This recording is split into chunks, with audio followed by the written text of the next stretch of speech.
Hi there. My name is Alexis, and I I have been struggling with self-worth for the last 5 years. It's been really tough, and if you're struggling with feelings of self-esteem and low confidence, etc., yourself, I'd love to share something with you. I finally dug into the psychology behind it because I was so tired of feeling so low about myself, and I'm super excited that I want to share with you the psychological model of self-worth, what it is and how it works and how I've improved mine. And the reason for that is really living with with low self-worth really sucks. I'm sure you've had that too, and I wish I had understood what the problem is and how it works much earlier. So I hope that by giving you an overview right now, you can learn how to manage it so sooner rather than later, and not waste 5 years of your life like I did. So what we'll do is I'll explain the three basic parts and share a little bit about the background of self-worth, where the psychological background, and then also I'll add some personal experience and commentary with that. And so I would like to say, let's get started, right? So self-worth. The background is the sort of psychological background.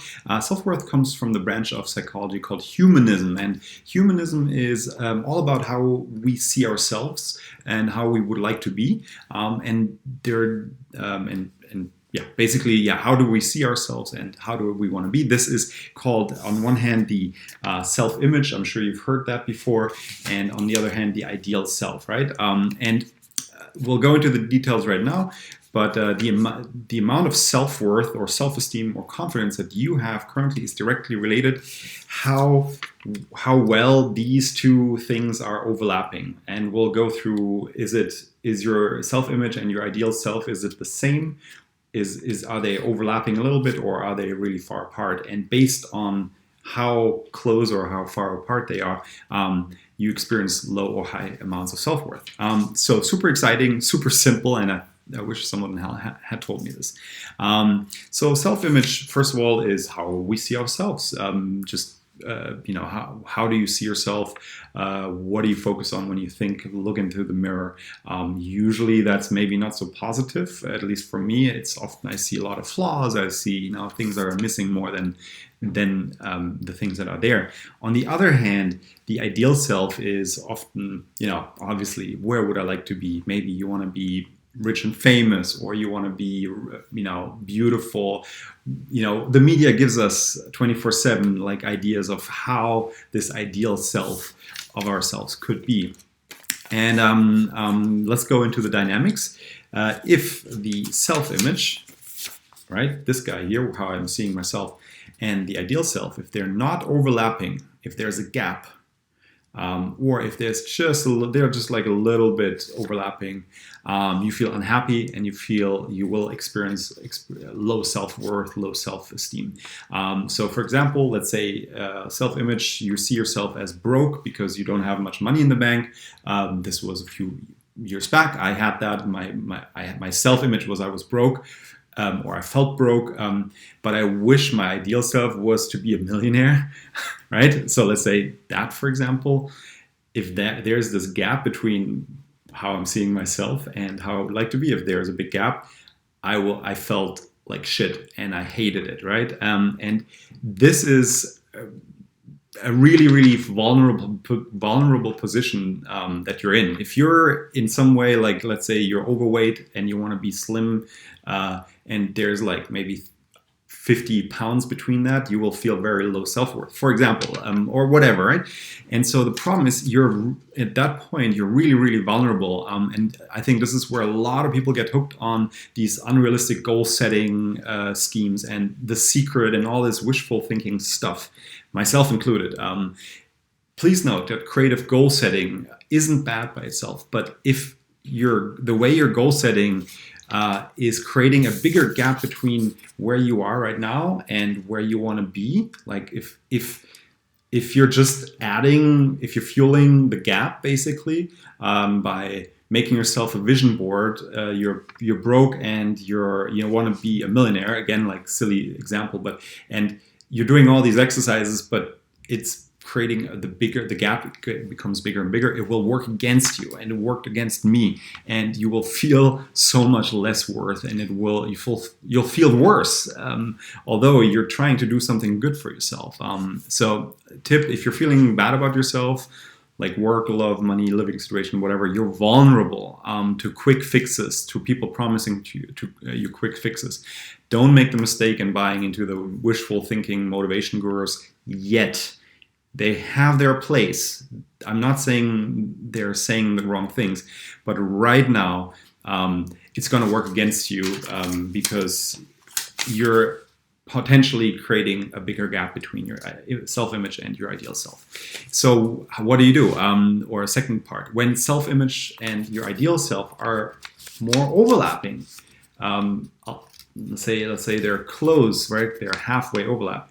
Actually, you start feeling better and better and more optimistic about yourself. So your self-worth increases. So this is where I think the solution, at least for me, has been. So the question for me, of course, once I learned about the gap, was how do I change that? How do I make this overlap better? And for me, it was actually pretty simple. It takes time.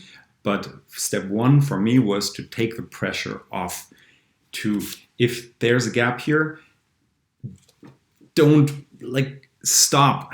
I had to stop and start learning to accept myself as I am. And this is really, really hard for me even. And I'll tell you what's working for me right now, because I'm still in the process, but it's been amazing, is to consider, even just to consider that who I am right now and where I am and what I have and who I'm with, that for some weird reason is okay. And I'm just saying I'm considering this. I'm not saying I believe it fully, but for me, what's working is to consider that where I am right now and who I am and all the flaws, yada, yada, yada, and whatever balances on bank account or whatever, that's for some reason okay. And by taking off that pressure just a little bit, I can breathe again. And I feel better about myself. I'm starting to slowly merge these a little closer. This doesn't have to be a sudden shift, but what's working for me is just to slowly find some peace there. And there's nothing in this world outside of myself that can give me that. I can do that. And maybe you're saying, hey, acceptance equals you're giving up on your dreams. You're just settling for something less, right? I don't think so. I actually, I know for a fact that life still has so much cool stuff in store for me. But I know also from, unfortunately, F1 experiencing, that life, that unless I make peace, I start making peace a little bit with myself, I'm cut off from all of that.